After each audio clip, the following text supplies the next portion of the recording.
welcome to the first episode of the Backpage Podcast presented by the Niagara Wire.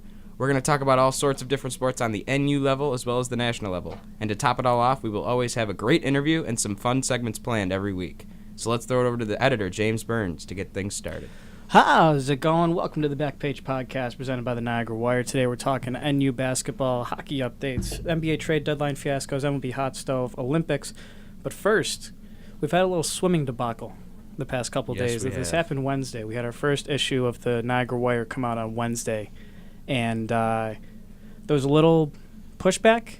Yeah, I would say there was a little, I would say, constructive criticism from the swimming team.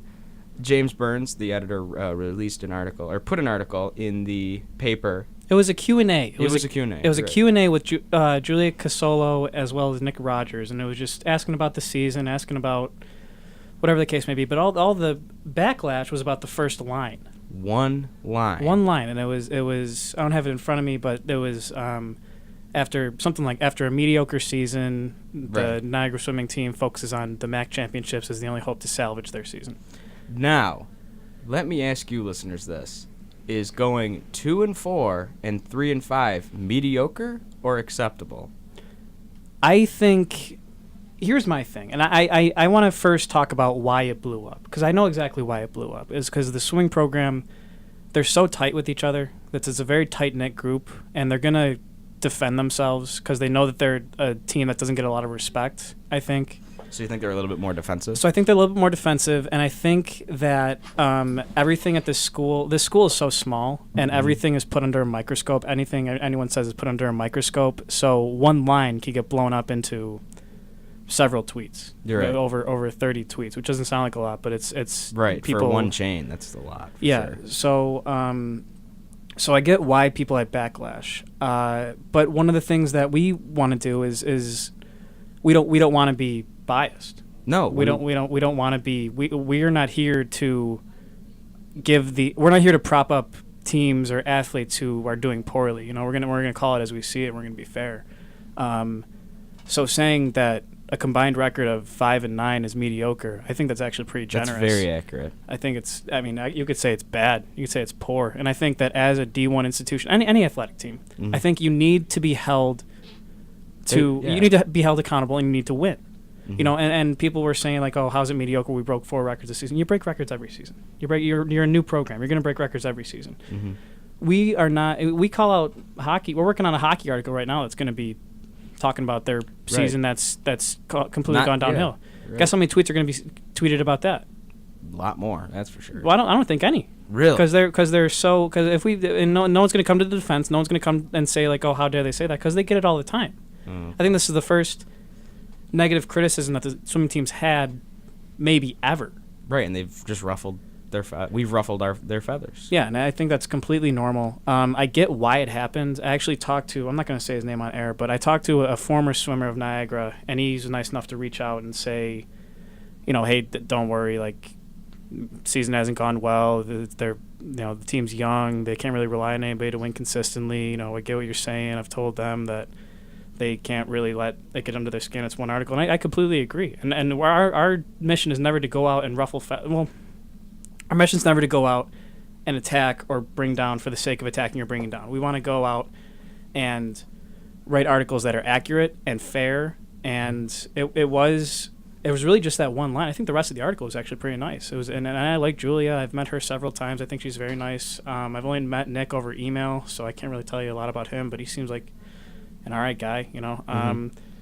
So, you know, I don't know. And we're going to have another story on them for the MAC championships next week, this February 14th to 17th. And if they do well, we're going to write an article about them doing well. And if they do poorly, guess what article's going to come out? Exactly. Like, ultimately, we want our NU teams to do well from, like, a pride standpoint, and it's more fun writing about good teams than bad teams. Definitely makes it easier. Yeah, and so we can only hope that the swimming does well in the MAC championships, but if not, like... What do you want us to say? Like, great season, like... You had a combined record of 5-9, and you didn't place in any of the events at MAC. Like, I'm just speculating now, but like, it's like, what do you want us to say? I think the thing is too, one of our followers made a key point about us going and having the best record over the past 8 years, and while it's true, also, it doesn't mean that our team necessarily is good, as we said. Yeah, the women's team, their 3-5 records, the best in the past 8 years. Like that's not good. That's not good. And I don't know how swimming works. I don't know if I know how swimming works, but Right. I know that 3-5 ain't. It's not in any sport, not just swimming. It could be football, baseball, tennis. 3-5 is not an acceptable record for, wanting to get good praise from the media, like a newspaper or like a TV station that's covering you. And they complain that they don't get enough coverage. Well, we're gonna hold you accountable to win, and if We'll cover you. we'll cover you, we just say, if you don't win, then we're gonna say that you don't win, and so I don't know. I mean, good luck to swimming for the MAC championships. We're moving on from this though. This has actually gone on longer than it should have been. So. Alrighty, so let's talk about NU basketball, one of the teams on campus that we cover a lot. Ryan, what do you have on NU or NCAA basketball? Well, the men lately have been doing really well. Khalil Dukes and Mascot have been having their consistent performances year-round. The entire season is actually going really positive as we're in the first place still. And I can foresee us going and continuing that kind of trend in the fight with Canisius for the top spot. The thing is, it'll be interesting to see come playoffs how we perform during the season compared to then. I feel like Khalil and Matt have to continue their 20 points per game season. And if you're going to women's, Victoria Rampado's having a very, very similar season to both Dukes and to Scott. The team overall is not that well. They're only 4th, I believe, in the MAC. But there's a lot of promise to the team, especially since there's not that many seniors on the team itself. I think that I've covered the women a lot, and the biggest thing for them is they don't have a lot of depth. If Victoria Rampado has a bad game, then they're probably not going to win. And I've watched them lose a couple times now, once to Marist, and I can't remember the other game, but you need to have consistent performances from Rampado, but then you also need to have Kaylee Strompel come in and score her 12, 13, 14, 15 points a game, as well as rebound. You need someone like Jamie Sherburne to put up 8, 9, 10 assists, and you need to have her move the ball well. You need to have that offense be unpredictable. You need to have that defense be strong down low on the post. You need to shoot well. Maggie McIntyre, who's shooting like 40% from 3, she's got to shoot. They got to get her open more because she's 5 feet tall. She's not going to shoot the ball over anybody, but you got to get her open more, have her shoot more. It was Morgan Bogman last year, but she hasn't been playing at all from the 3. So women, they need to be more consistent. And I think when they do that, then that's going to open the door for a lot of winning and a lot of potential. Anything could happen in the postseason. You're right. Men, they're doing just as well as we thought they would. They're about middle of the pack. Breakout player's got to be Khalil Dukes, though. I mean, he's for sure. Maybe not breakout player, but he's definitely scoring more than he did last year. He's still lighting up from the free throw line. He's been a complimentary piece to Matt Scott, who is probably still the best all-around player on the team. And then their X factor is Marvin Prochet. He shoots the 3. He rebounds. He's 6'9", 6'10". He's tall and he shoots. Right, like a Kevin Durant type. Yeah. Well, let's not compare. But you know what I mean. Yeah. But the key for both these teams is depth and consistency and depth. James Towns has stepped up for the men's. So I mean, it's again, anything could happen in postseason. I think they're both rolling into the postseason, middle of the pack. And like you said before, anything can happen in the preseason. So postseason. I'm sorry. So, as long as you get your foot in the door, who knows? And I mean, it's all about the team who gets hot late. Mm-hmm. That could be the Eagles. It could be the Purple Eagles. It could be on either side, on the men's and women's. So, I mean, it's really I mean, it's all wait and see because right now you can't. They haven't been consistent enough to like make an accurate prediction on them. But I think it's definitely something to keep an eye on moving forward. Alrighty, let's go over to NU hockey. Let me see what we got on NU hockey. Their really good start has gone to the dumpsters because they have only won out of their last 9. But on the bright side, they start a doubleheader as of Friday night against Sacred Heart, which is currently last in the Atlantic. And Darren Plouffe, the captain, is currently 3rd in the conference in goals. And Noah Delmas, the breakout sophomore defenseman, is 3rd in assists. Hobie Baker nominee, right? You're right. Both of them are Harvey Baker nominees. They also have a bout coming up against Canisius. I would circle that on our calendar as, okay, that's going to be the time where we get back on the train. Sacred Heart let's be realistic, is kind of a, not a high priority game. So hopefully they can win those.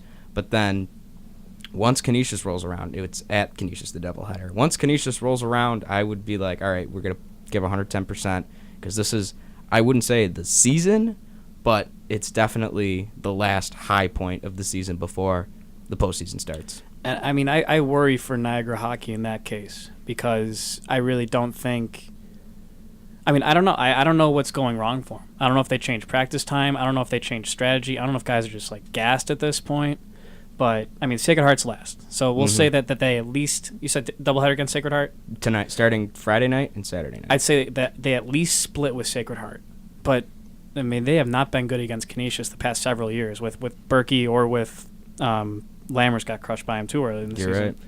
So I worry for NU hockey because if they go into Canisius and get crushed, and then they take that into the postseason, I mean, the second half of their season hasn't been good. I wouldn't be surprised if they got bounced in the first round. And I mean, that could be another depth thing, could be another stamina thing, it could be something that the coach needs to work on, kind of longevity wise. Right, like durability. Yeah. So I don't know. I worry for NU hockey, and it was a season that we all thought was going to be good. We definitely all bought it. Ryan, did you buy in? I bought in because you figure the offense was scoring plenty. Our goaltending was pretty solid with Wilson. You can't go wrong with anything that we were having. Even Buchagras was on our backs about it. Yeah, Bucci was in there. But you figured now the offense is not there. The passing is on point, and the hard part is, though, with the passing, we tend to try to get in the zone, but they beat us to the puck every time. Defense can only do so much as can Wilson as a goalie or our other goalie. A team can only make so much with what they have, and we're a team like the Bills. We're starting off, new head coach, a new system. You're going to have ups and downs, but we didn't expect the kind of start that we had. But I will say this, for coming in with none of his players, new system implanted, this is really good. This is a really good job by Coach Lammers for how far they've gotten. Let's give credit where credit's due. It has been a great season. Well, it was a great first half of the season, and but even in the first half, that's more than doubled their wins in just the first half alone. Yeah, exactly. And there were 11 new players on. There were 11 new players on the team, new coaching staff. I mean, so they definitely turned it around. So let's not take anything away from Niagara hockey because they definitely turned it around. They definitely set the precedent going into next season as well. Because I mean, as far as this season goes, I really don't see them going past the first round of the postseason. But still, that's farther than they would have gotten under the last coach. What's his name? Well, last year some crazy stuff happened. And they beat our team. They beat our team. Still, that team wasn't supposed to win. No, not at all. That was like a freak thing. So let's not really focus on last postseason because that was literally just a freak thing that just happened with them scoring 3 goals in the last 4 minutes. And so I'm glad that Niagara hockey is now going forward and kind of setting the base, setting the precedent for going forward and being a good hockey program, being competitive. So, I mean, let's not take anything away from them, but, I don't really see them at this point. I think just the longevity of the season or whatever the case may be, they just don't have it now. Alrighty, let's talk some pro sports. Sports. Yesterday at 3 p.m., where were you guys? Laying in my bed. I was currently in class. Well, I was frantically scrolling Twitter because Adrian Wojnarowski was dropping Woj bomb after Woj bomb left and right about the Cleveland Cavaliers trade. So overall, the Cleveland Cavaliers brought in Jordan Clarkson, Larry Nance Jr. from the Lakers, Rodney Hood from the Utah Jazz, and George Hill from the Sacramento Kings, as well as a protected second-round pick. And they shipped out Isaiah Thomas, Channing Frye, Jay Crowder, Derrick Rose, Iman Shumpert, Dwayne Wade, their 2018 first-round pick, and a 2020 second-round pick. That might be the quickest rebuild I've ever seen. I wouldn't even call it a rebuild. I think that they're just... I wouldn't call it maybe rebuild in the sense that they're literally rebuilding their team. Exactly. I like it. And I'm a Cavs fan, so maybe I'm a little biased, but I like that they got rid of D. Wade, who's old as dirt. They got rid of Derrick Rose, who has been hurt consistently. Isaiah Thomas has not been good. He's not been consistent. He's not been what he was in Boston.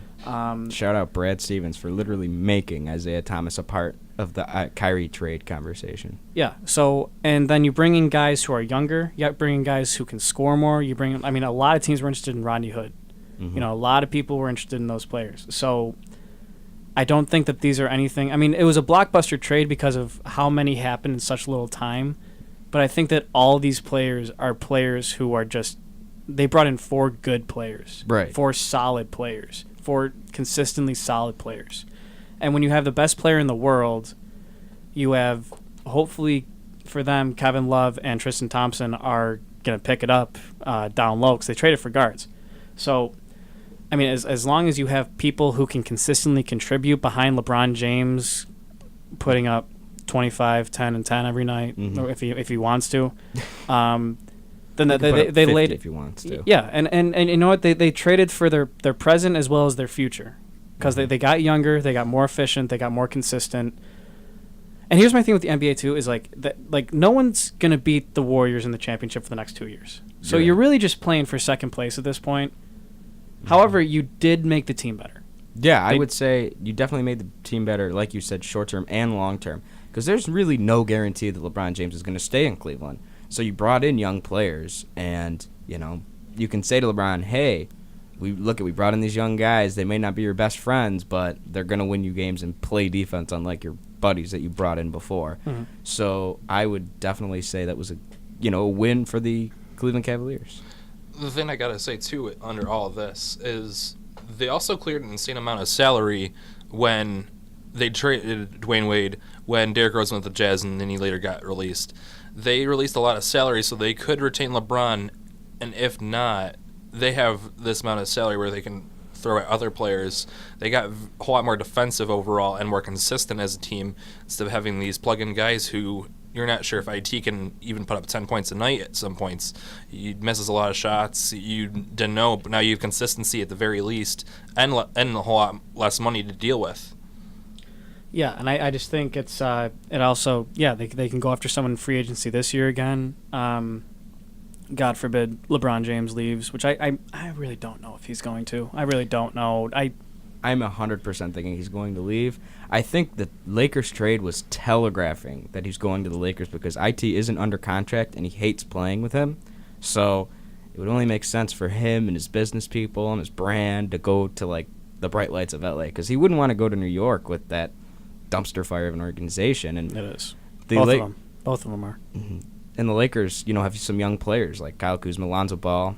As much as I don't want to talk about big baller brand, but Lonzo Ball is a legit young player. He is. Kyle Kuzma and Julius Randle, he's still on the team, or did he get? I believe he's still on the team. Okay. I mean, from the Cavs' perspective, too, this is the last thing I'm going to say, is that when you lose 14 of your last 22, something's got to change. When you're expected to at least make it to the championship, something's got to change.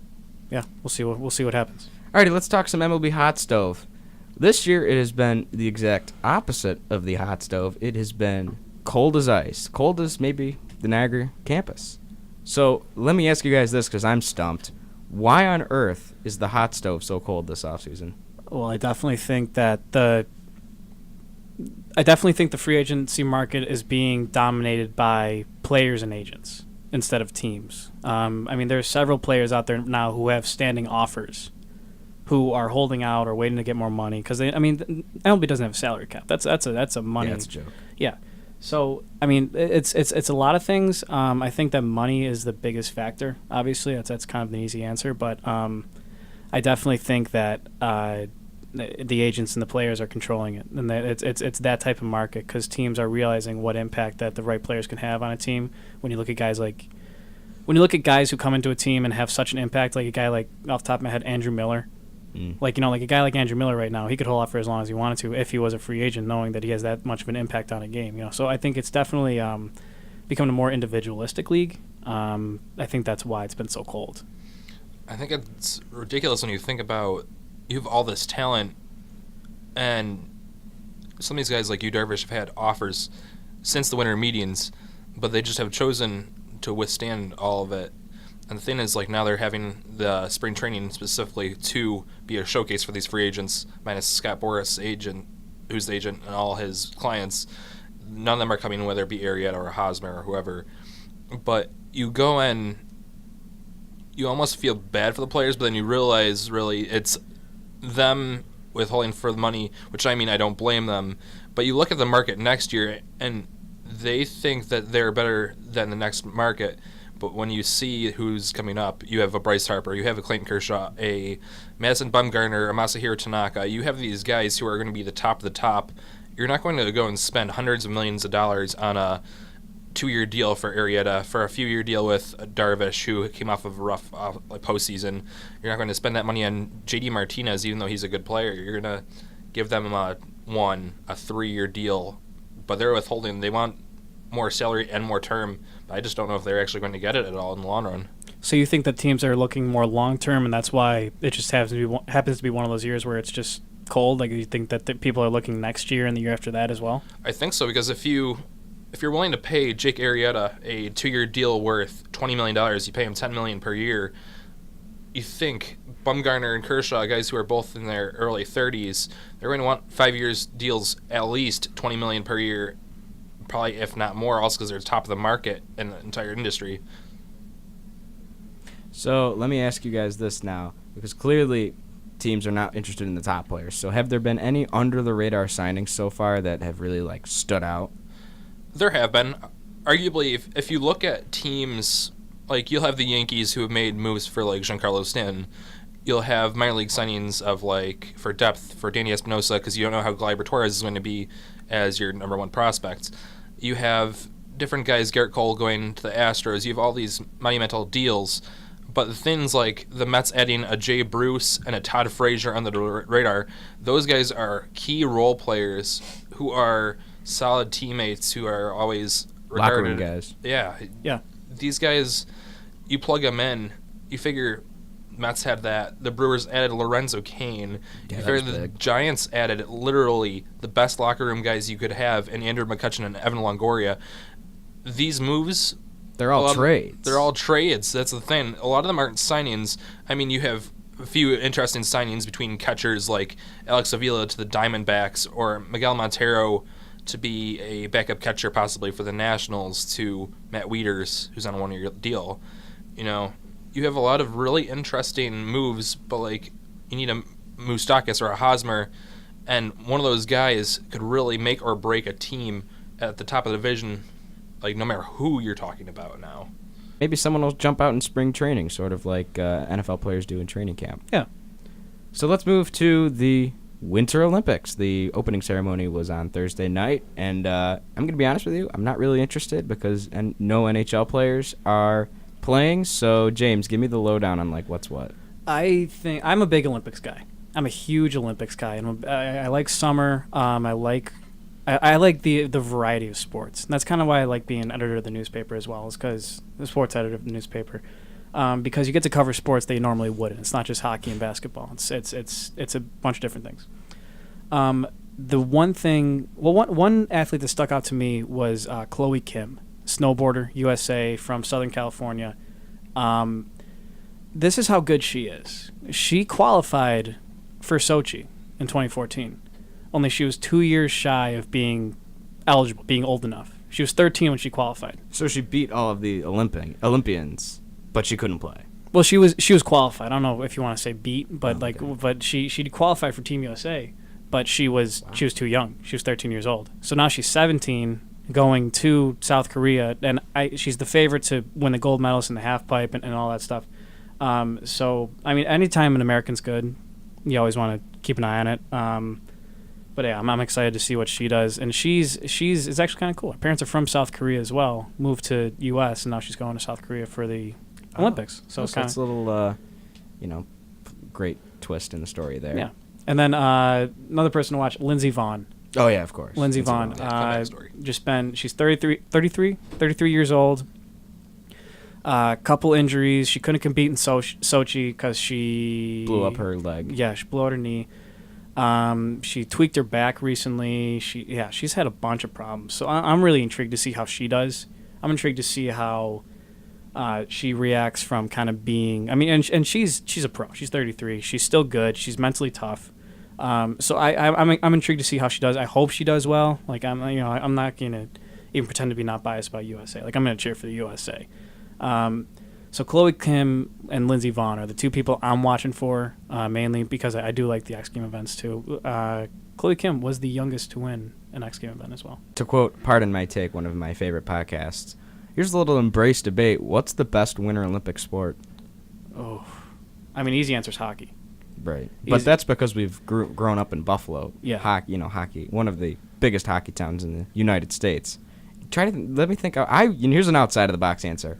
I really like the luging. I was gonna say luging and bobsled is fun to watch. You know what I really like? Speed skating. Oh yeah, that's fun. Yeah. I love watching the short track too, where they do like 10 laps around. It's right, like, and they get like so low to the ground. Yeah, It's like whoa. Yeah, I like speed skating. You figure stuff like that. If you're off margin of an inch when you're skating, it literally could mean difference between silver and gold on any turn. Like that. Or silver and bronze, or bronze and no medal. Mm-hmm. That's exactly. For me, I would argue, in my opinion, one of the most interesting sports, not only entertainment-wise in my say, but overall it takes a lot of precision, not only from one person, but the team as a whole. It's hard to have an actual teamwork during the Olympics. It's a lot of individuals, but curling is a very interesting sport for especially Team Canada. I like curling. You can do that at Canal Side, right? You can do it at Canal Side. My place of employment. Ooh. Yeah, well, Canal Side shout out. Yeah, no, curling's fun though. Curling's fun to watch. It's kind of like golf. If you like golf, you'll probably like curling because it's slow and it's precise. It builds anxiety. You know, it makes you wait, and I really like curling. I get why you wouldn't, but I love curling. Yeah, curling's awesome. And moving on from that, we got no NHL players. This has been. Yeah, like I said earlier, there was a snafu with... Well, actually, it wasn't a snafu. It was Gary Bettman coming down and saying, I don't want to send my NHL players to the Olympics because I am not a good commissioner and I don't have fun. That's not what he said. That's what... I thought that was the direct quote. Yeah, it probably was the direct quote because he's probably the worst commissioner in pro sports. But... You know what? I'll give him the benefit of the doubt. That's what I was going to say. I will give Gary Bettman the benefit of the doubt, and I usually never do this, but, I mean, you look at people like Ryan Kessler, who tore his ACL in the Olympics years ago, when the Vancouver Canucks were really good, when he was on that team, and that was, so I get it for that reason. But what I also understand is someone loving the idea of the best players from their country playing in the Olympics. Right, it's like an all-star game that isn't a joke because it's the Olympics. The all-star teams, quote unquote, are trying their hardest, whereas in the all-star games, it's like, 3-on-3, la la la, no defense. We'll score, we'll do a little behind the back, which is fun and all, but I'm here to watch a good hockey game. And I think it still will be, because if you ever see the junior games, they're a lot of fun to watch. So if you bring the young kids in, which it will be a majority of the younger kids, plus Brian Gianta. Yeah, plus Brian Gianta. So Grandpa and the grandkids. So I really think it's still going to be good hockey. But it does lose some of its caliber not having someone like Pat Kane out there for the U.S. or Jack Eichel or Austin Matthews. I think the interesting thing with it too is Gary Bettman sticks to his standards. He's not a transparent, person. He goes in, he'll tell you how it is. He knows what he's going to do, and you can almost guess what he's going to do just based on the past. Now, it's sad, like you're saying, about how you don't have your NHL players in it, but it's also another interesting fact how former NHL players are on a lot of these teams, like Derek Roy for locally on Team Canada. You have these guys who haven't been in the league since 2007, 2008. You also have the interesting fact, besides the under-18, you also have Rasmus Dahlin, who's the projected number 1 overall pick. Oh, yeah, now on the actual team. Sweden. So he's playing for Sweden. So you have these powerhouses and guys who are making comebacks, who are potentially wanting to come back over the NHL. It's almost a showcase for them and for people who have not seen these players in years, like an Ilya Kovalchuk. You have these players, him or a Slava Voinov who left the Kings. It's a showcase, too, for all these players to potentially make a comeback, like some of them are rumored to come and be interested in doing so. Good. Jamie is he'll be our co-host moving forward. He wasn't here today because he doesn't really care about this podcast that much. He doesn't care about us, period. No. So we're bringing him in for our segments, which we did it last semester. We do, I don't know. We do segments and to kind of wrap up the show, and Frank will lead us in that. We're bringing in Jamie to do that as well. Sound good, Jamie? Yep, sounds good. Alrighty, so we have our segments. This is just like a fun game we're gonna play at the end of each episode. That make fun of the sports world and we laugh. So our first segment is going to be RIP of the week. This is where we pick someone who got like dunked on or looked really stupid in the media, and we just say they're the RIP of the week. So, Ryan, would you like to start us off? Sure. I would say my RIP of the week is Derrick Rose. Now, while that's an easy one to say, a guy who goes from being the highlight player of the Bulls team a few years back to injury after painstaking injury, going to a Cavaliers team where you're like, he might be an interesting factor of this team. They pay him all this money, mid-30s guy. He's actually not that old, but like, you thought there might be a speck of hope in his career still left. And now when he goes to the Jazz, you figure the Jazz could even just push him on the roster just for the heck of it and have another name in there just to bring more fans in. But they want nothing to do with him. No one wants anything to do with him. So it'll be interesting to see if anyone picks him up or if this is the end of Derrick Rose. All right, Jamie, what do you got for an RIP of the week? Well, my RIP of the week bounces off of Ryan's. I was going to say the RIP to the Cleveland Cavaliers opening day roster. They basically gutted it at the deadline. I think they lost Shumpert, Fry, like you said, Derrick Rose, Isaiah Thomas is gone. Kevin Love's injured right now, so it's going to be a brand new look for the Cavs. So RIP to the Cavs opening day roster. Alrighty, my RIP of the week is something we didn't touch on, and that's the NFL salary caps. So Jimmy Garoppolo signed a 5-year, $137.5 million contract, and that means RIP to teams' salary caps because any quarterback that is going to be up for a contract is going to want similar money, and oh boy, teams are going to have to pony up. Yeah, I mean, Kirk Cousins is licking his chops now at that, thinking, if this kid who's played 10 games gets the highest paid salary, I can get double that. So I think Kirk Cousins is loving that. He's loving that. So I mean, good for him. He's gonna have a big payday. 6 touchdowns, 5 interceptions. He's never lost a game, but still, that stat, like, seriously. Alrighty, let's move to another segment we like to call I'll Tell You What. I'll tell you what. So this segment is just a segment of very hot takes, and the phrase I'll tell you what comes from now Oakland Raiders head coach John Gruden, always saying I'll tell you what on Monday Night Football, and us sports writers would all make fun of it on Tuesday when we meet up. Whenever he would say, I'll tell you what, and he'd say like the stupidest things. So, Ryan, what's your I'll tell you what? I'll tell you what, man. This next year, the Cleveland Browns will retool their entire roster. They're going to go and have 2 top 5 picks. They're going to use those picks. Their insane amount of salary still left, even though they spent a lot of it on a Pro Bowl caliber offensive line. They were a top 5 rushing defense this year. They will have the tools next year to push the wild card. Holy cow. I think with the right pieces, with a possible Josh Rosen or other, I'm going to do a hot take and say the Browns will push that division to a brink it's not had in a while with a weak Ravens team except on defense and a Steelers team with questions all around. Okay. Whew. That's hot. That's a hot take. Someone outside just got second-degree burns from that hot take. Yeah, so, Jamie, what is your I'll tell you what? I'll tell you what. I know you guys already touched on the Winter Olympics, and I missed that, but I'll tell you what. I think people are out on the Winter Olympics because, especially, I think a lot of people's favorite thing to watch is all the NHL players in the Winter Olympics. And now that's not even allowed. So I know that's what I mainly tuned in for. I mean, I don't really care about alpine skiing or whatever the heck else they have going on in the Winter Olympics. So I'll tell you what, I think people are just out on the Winter Olympics. Jamie, at first I was out, but my fellow co-hosts on the Backpage podcast convinced me that curling is going to be the go-to sport. Curling, everyone loves to say they love curling, but does anyone really watch it? That's a maybe very good a few point. people. I think it's more of like a highlights thing. Like maybe there was one cool curl. I don't know the terms, but I don't know. I think the whole curling thing is a little bit overhyped. Okay.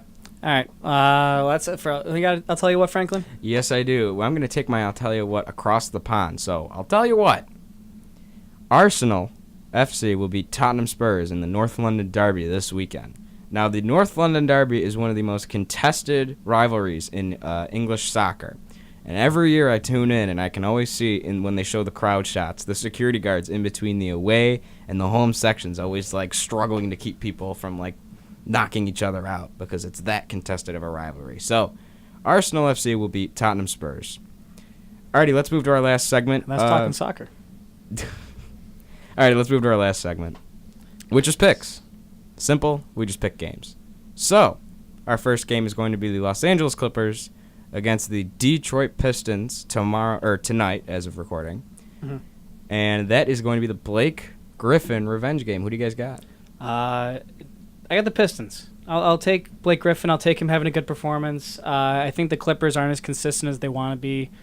I think they have to rely too much on Lou Williams and DeAndre Jordan. Lou will, and I think that they're in Detroit too, so that's another factor as well. I'm a big home court advantage guy, so I got the Pistons. Though I don't know much about the roster from the Pistons, on a standpoint of Blake Griffin just tearing Clippers apart, I tend to gravitate towards that idea. So I'm going to choose the Pistons the same, also for the fact that Lou Williams has had amazing games throughout the year, but the games he hasn't put up 50 or 40, he's put up 13, 15, and that won't do it. All right, Jamie, who do you got for Clippers Pistons? And nothing quite like some NBA Friday night regular season action, but Hey, I need a I'll go with the Pistons just because they're at home. To be honest, I feel like this would be a bit more of a revenge game if it was in LA. I guess it still is Blake Griffin going against some of his old teammates, but I will go with the Pistons. I'm going to take also the Pistons because they've been on a 5-game winning streak ever since they picked up or acquired Blake Griffin. And, they're going to, at home, like Ryan established and James established, they're going to ride the hot streak once more to make it 6 in a row. Should be good. Good little front court action they got down there in Detroit. Mm-hmm. Andre Drummond and Blake Griffin, that could work for him. Like it's been working That would for work. him. Now they just need a legit guard, maybe in the draft or through free agency, and that I would watch out for that team in the East. Yeah, I definitely think they could be a lower level playoff team in and out. Alrighty, next game we're going to pick is a little college basketball, not NU, but number 3 Purdue is at number 4 Michigan State on Saturday at 4 o'clock. So who do you guys got for that? Yet again, another highlight of something I'm not very familiar with personally. However, I've seen some highlights this year from Purdue games, and I feel like they're just the team to beat, even though, they're not the first top 2. Like, they're not the top 2 teams. But Michigan, you can never count teams out like that. I'm going to just go and throw a shot in the dark and just say Purdue. All right, Jamie. I'm going to go with Michigan State here. First of all, Purdue coming off of a tough loss against Ohio State this past week, so who knows? They might be a bit down. Also, just in terms of coaching, I'll take Tom Izzo for Michigan State over Matt Painter. Just the experience and a matchup to watch, I would say, is the 7'2" senior for Purdue, Isaac Haas, taking on the 6'11" freshman. Ooh. Jaren Jackson Jr., who people are pegging as a lottery pick. So that, along with Miles Bridges for Michigan State, I think will lead them to victory at home. I will also take Michigan State. If anything, just going off Jamie's point, coaching. Tom Izzo, I don't think it's really easy to bet against him, especially in a game as close as this. Purdue has been great, but they do have that loss So going into Michigan State versus Tom Izzo, I really think that Michigan State will take it. You know, I'm echoing exactly what James said. I'm going to take the system, which is Michigan State, over the flashy players that is Purdue's team. You know, you can never, like exactly what James said. Tom Izzo in these instances are like gold.